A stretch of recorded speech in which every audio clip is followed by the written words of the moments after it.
Assalamualaikum warahmatullahi wabarakatuh.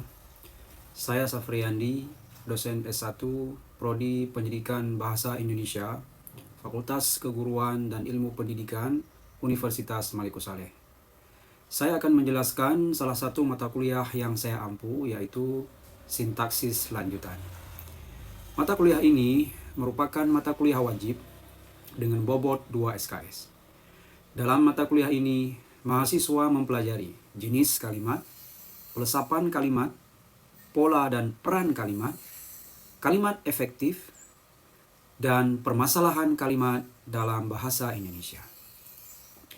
Adapun capaian pembelajaran mata kuliah ini ialah: pertama, mahasiswa mampu menjelaskan konsep kalimat dan jenis kalimat, mampu membedakan kalimat berdasarkan jenisnya, mampu menjelaskan konsep kalimat efektif, mampu menganalisis pelesapan dalam kalimat majmuk, mampu menganalisis pola dan peran kalimat, serta mampu memecahkan kasus terkait kesalahan kalimat dalam media berita online. Adapun kegiatan perkuliahan dilakukan secara luring dengan pemberian tugas, diskusi kelompok, kuis, ujian tengah semester, dan ujian akhir semester. Sedangkan pengumpulan tugas dilakukan oleh mahasiswa melalui Google Drive dan Google Classroom. Metode pembelajaran mata kuliah ini ialah case method yang dipadukan dengan metode ceramah untuk memberikan pemahaman materi, serta metode diskusi untuk memecahkan kasus-kasus kesalahan kalimat dalam bahasa Indonesia. Adapun sistem penilaian dalam mata kuliah ini meliputi kehadiran 10%, aktivitas di kelas 10%, tugas kelompok atau individu 15%, kuis 10%, UTS 25%, dan UAS 30%. Hasil pembelajaran tersebut disampaikan kepada mahasiswa melalui grup WhatsApp agar dapat segera dievaluasi sebelum masa penginputan nilai berakhir. Demikian deskripsi diri yang saya sampaikan.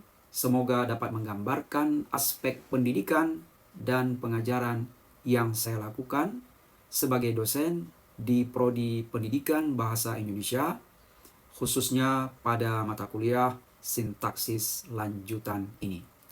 Saya akhiri. Wassalamualaikum warahmatullahi wabarakatuh.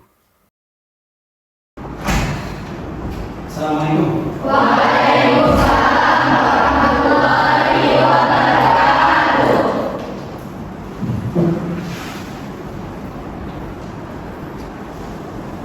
Alhamdulillahirrahmanirrahim. Allahumma sholli ala Muhammad wa ala Muhammad.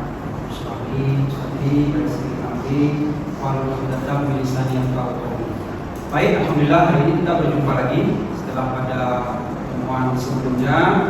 Kita juga telah berjumpa di mata kuliah yang sama, membahas seputar sintaksis.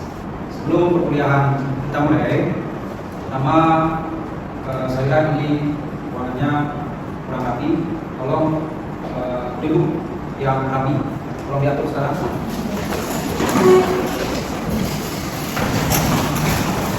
Jangan terlalu rapat. Selanjutnya, tolong HP disimpan dalam tas. Sebelum kita mulai, saya mau cek dulu siapa saja yang tidak hadir. Ya, komisaris, Pak, silakan. Siapa saja yang tidak hadir, Pak? Pak, untuk hari ini yang nggak datang Pak, saya keluarkan sakit sama Fatimah Azhara di sini. Saya keluarkan Fatimah Azhara. Dua-duanya sakit ya. Pertemuan sebelumnya saya telah menjelaskan mengenai pengertian kalimat dan ciri-ciri kalimat. Kita review sedikit terkait dengan ini.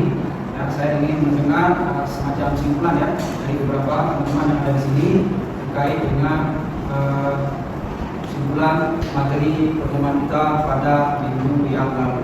Ya, silakan angkat tangan siapa yang masih ingat materi pada pertemuan sebelumnya.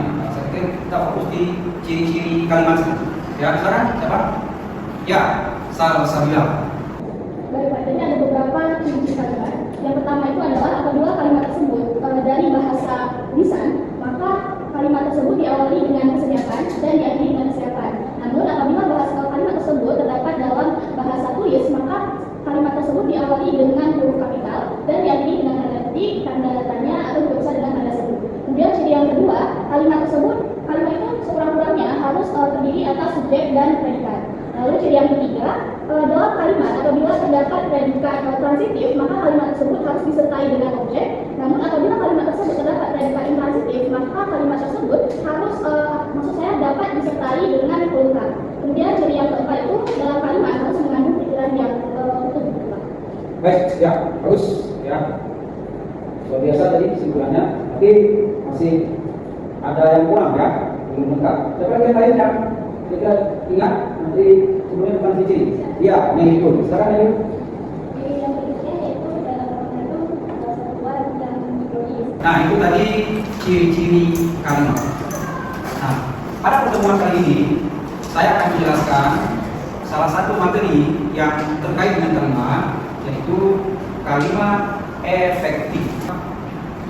Terkait dengan kalimat efektif ini, saya ingin kalian terlebih dahulu mengetahui apa tujuan pembelajaran kita hari ini.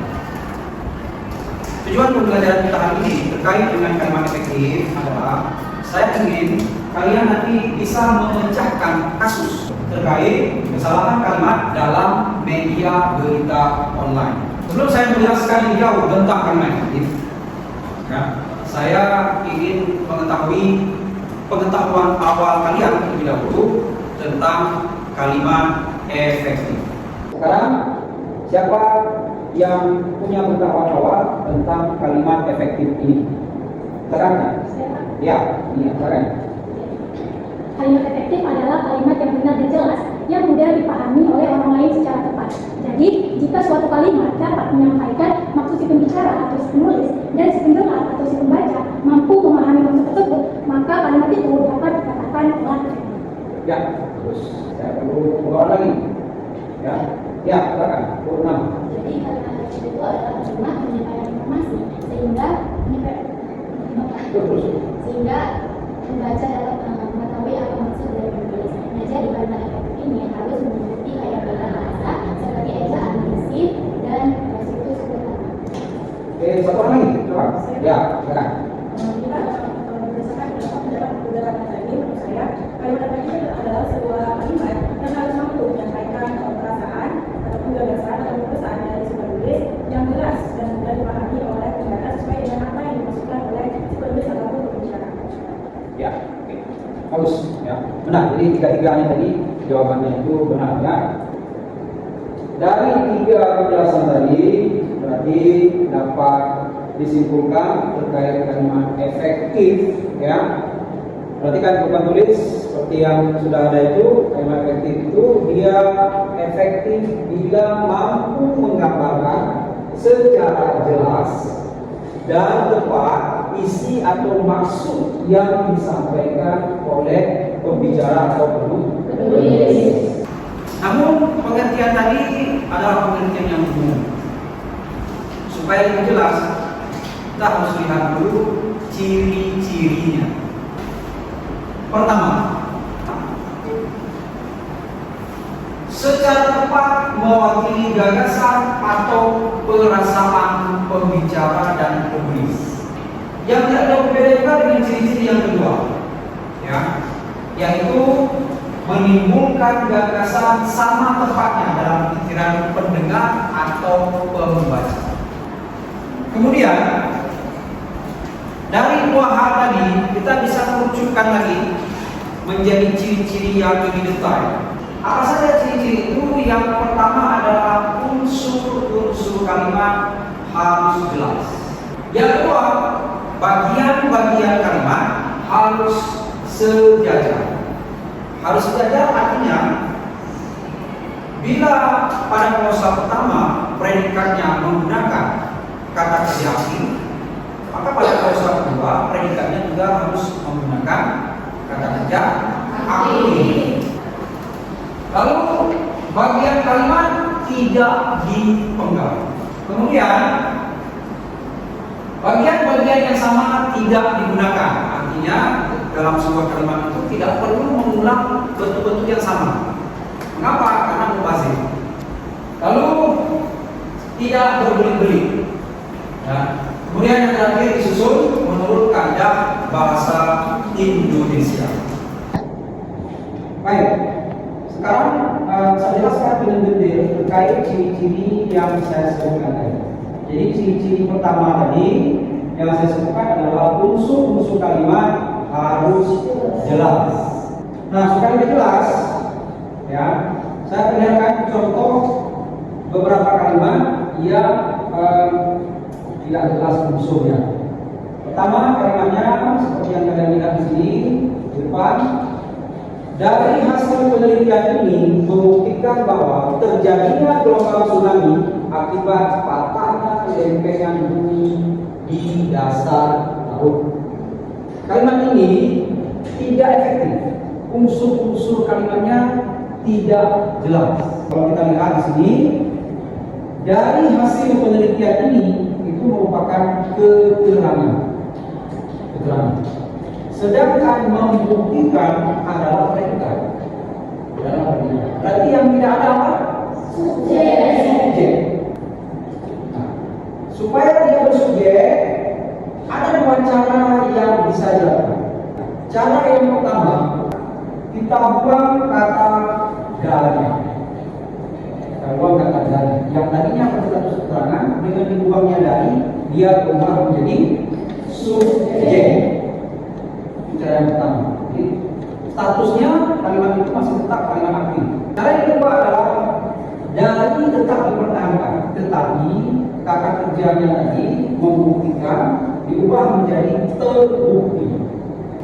Ketika diubah menjadi terbukti, subjeknya itu berganti, bukan di awal, tapi posisinya setelah ready. Itu tadi kalimat yang pertama. Sekarang saya tunjukkan kalimat yang kedua. Bisa jelaskan.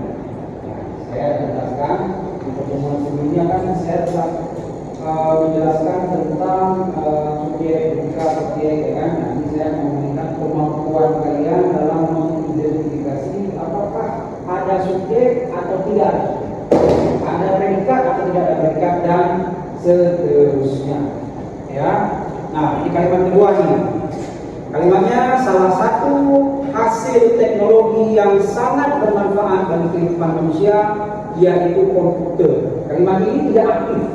Baik. Siapa yang bisa? Oke, silakan. Silakan. Kalimat itu salah sebab tidak ada predikat. Yaitu bukanlah predikat melainkan keterangan. Seharusnya kata itu diganti dengan kata adalah. Iya, harus. Jadi kesalahan kalimat ini terjadi pada kata ya itu. Kita lanjut. Nah, ada kalimat ketiga. Banyak generasi muda belum menyadari akan bahaya seks bebas. Oke, silakan, siapa bisa? Saya Pak. Iya, silakan. Menurut saya kalimat itu salah. Kenapa? Karena pada kata menyadari itu didahului oleh kata akan yang menyebabkan tidak ada objek. Seharusnya kata akan itu dihilangkan saja. Ya, nah jadi kesalahannya adalah penggunaan kata tidak terus. Ya, kalimat berikutnya begini ya. Program kerja ini sudah lama diusulkan, tetapi pemimpin proyek belum menyetujuinya. Bagaimana dengan kalimat ini? Silakan. Ya. Pada kalimat itu salah karena klausa pertama tidak sejajar dengan klausa kedua. Jadi supaya lebih aktif, kata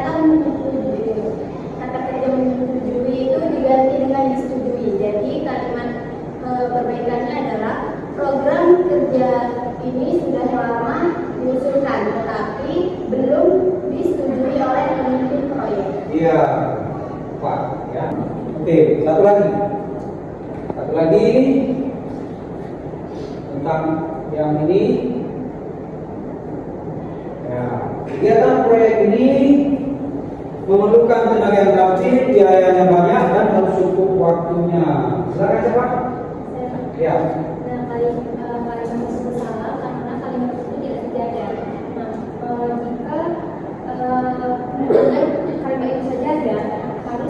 menggunakan kata yang Pak untuk memperbaiki kalimat tersebut.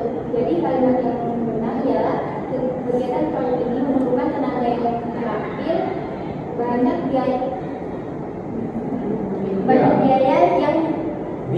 yang banyak, waktu yang cukup. ya, dan waktu yang cukup, ya.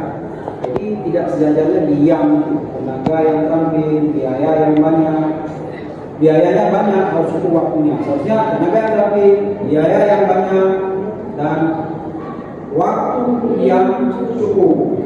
Nah, itu perbaikan. Oke, sepertinya sudah mantap ini, ya, sudah mantap memahami tentang mengidentifikasi kesalahan tempat kalimat. Tapi untuk bisa lebih lanjut, untuk bisa lebih mahir lagi, ya, harus sering latihan. Salah satu bentuk latihannya adalah, saya akan meminta kalian untuk membentuk kelompok, ya. Dari kelompok ini nanti saya akan membantu kalian mencari kesalahan yang ada di media berita online, ya. Baik, sekarang langkah selanjutnya adalah sebagaimana saya katakan tadi, supaya lebih mantap kita buat kelompok. Jadi kelompoknya berjumlah 5 kelompok, dan kelompok ini berdasarkan kelompok pada pertemuan sebelumnya. Masing-masing anggota cari berdua kelompok. Boleh dulu menikah saja, sebelum nikah.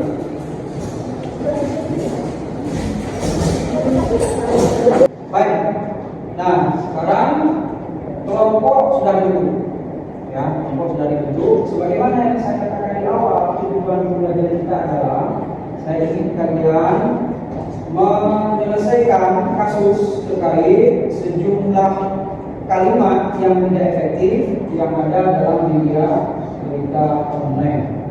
Nah, sekarang saya ingin kalian, tadi kan saya sudah simpan HP, ya. Sekarang silakan dibuka, diambil lagi HP-nya.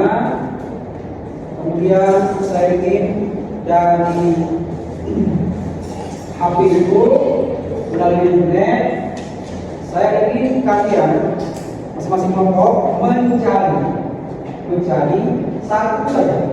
satu saja berita media berita online, lalu kalian identifikasi dari berita itu mana yang salah, yang tidak. Kemudian kalian diskusikan seharusnya perbaikannya itu bagaimana, salahnya di mana, ya, dan bagaimana cara untuk memperbaiki, apa yang perlu dilakukan, untuk penambahan apa, penambahan subjek atau penambahan subjek dari kata apa, ya, seperti yang tadi kalian jawab, itu luar biasa, ya. Kita mulai, ya. Nah, sekarang pertama silakan cari dulu satu media berita online, lalu segera dicatat, kemudian diskusikan. Silakan.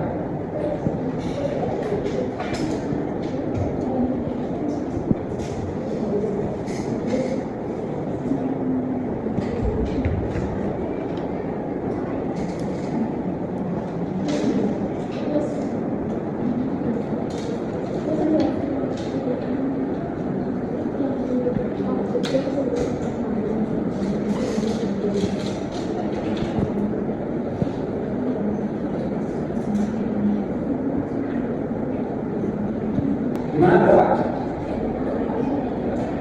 Diskusi terus ya. Coba diskusikan juga apa saja dengan yang salah.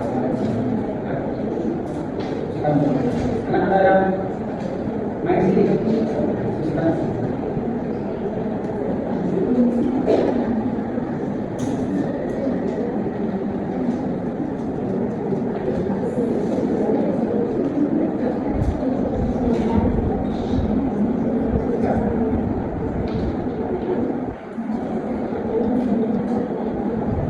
Oke, semuanya sudah ya, sudah diskusikan kan? Berarti sebabnya jawabannya. Mudah-mudahan jawabannya benar. Ada yang salah ya. Oke, saya akan dulu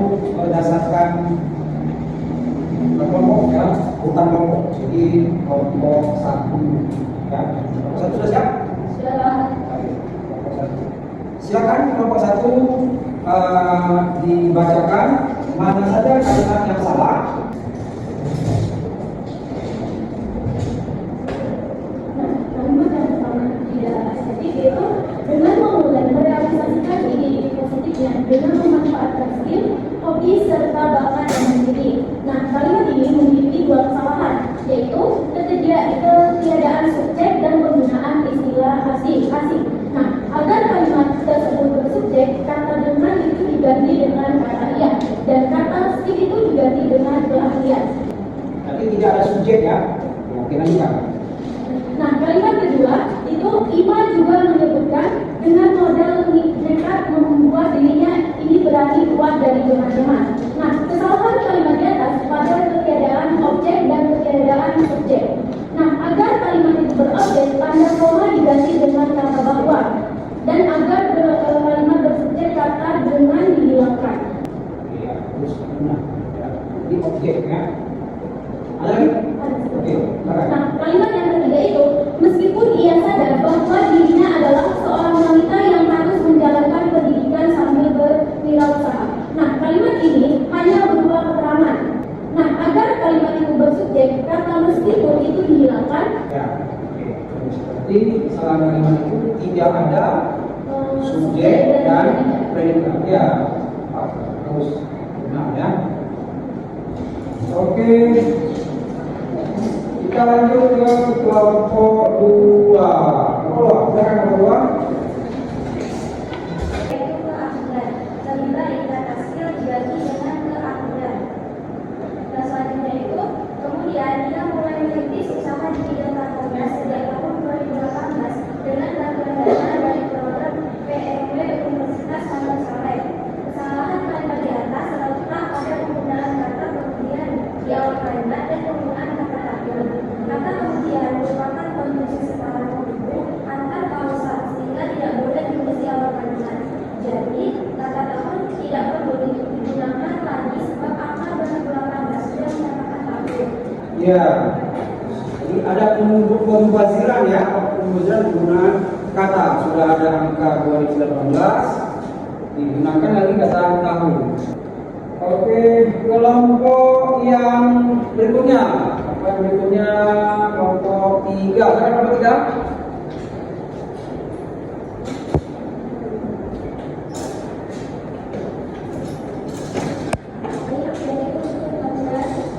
Wanita multikalimat ini mulai menanti dasar-dasar makanan dan kekinian dengan percobaan dan menerapkan hari demi hari hingga menciptakan berbagai menu yang khas dan unik dari hasil racikan tangannya sendiri.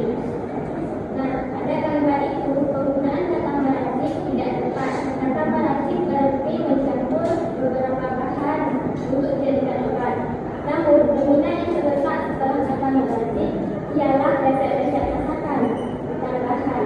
Jadi, diksi tidak tepat. Seharusnya kata meracik diganti dengan menyusun. Oke. Jadi kesalahannya pada kata tadi apa? Meracik, ya kan? Meracik resep. Kenapa resep harus diracik? Yang diracik itu adalah bumbu, bukan meracik resep. Resep itu dibuat, tulis, bukan diracik. Diracik itu bahan-bahannya, sejumlah bahan dipadukan, itu baru dia disebut dengan meracik. Nah, itu berarti salah sintaksis, tapi terkait dengan ketidaktepatan pemilihan diksi. Baik, luar biasa tadi jawabannya, supaya semangat. Tepuk tangan untuk diri kita sendiri.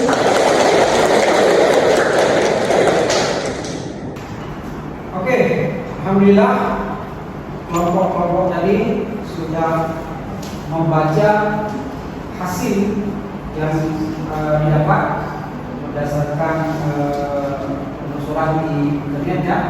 Tadi saya sebutkan di media internet, suruh identifikasi mana kalimat-kalimat tidak efektif di situ, lalu coba diselesaikan kasus-kasus kalimat tidak efektif itu harusnya diperbaiki bagaimana ya itu. Nah sekarang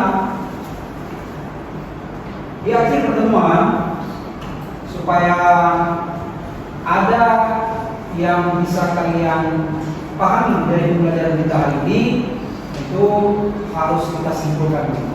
Harus kita simpulkan dulu terkait materi yang telah saya jelaskan tadi, juga terkait dengan apa yang telah disampaikan oleh teman-teman tadi dalam kelompoknya masing-masing. Ya. Sebelum saya menyimpulkan, pertama-tama saya diminta dua relawan ini menyimpulkan terkait dengan rangkuman materi yang barusan kita pelajari bersama. Ya. Siapa yang mau silakan? Saya, Pak. Oke, Nia, silakan ya. Nah, kesimpulannya itu suatu kalimat dikatakan efektif bila mampu menggambarkan secara jelas dan tepat isi atau maksud yang disampaikan oleh pembicara atau penulis. Satu orang lagi, silakan. Ya, Salsa. Baik, Pak.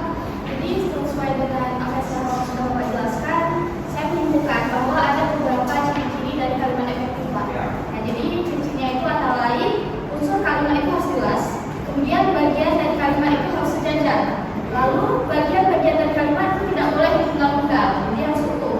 Lalu kalimat itu harus memenuhi kaidah penalaran. Ya, bagus, pas. Ada lagi tepuk tangan.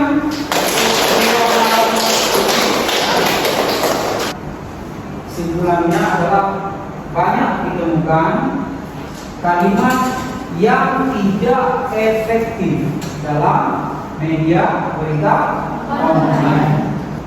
Nah, pesan saya kepada kalian,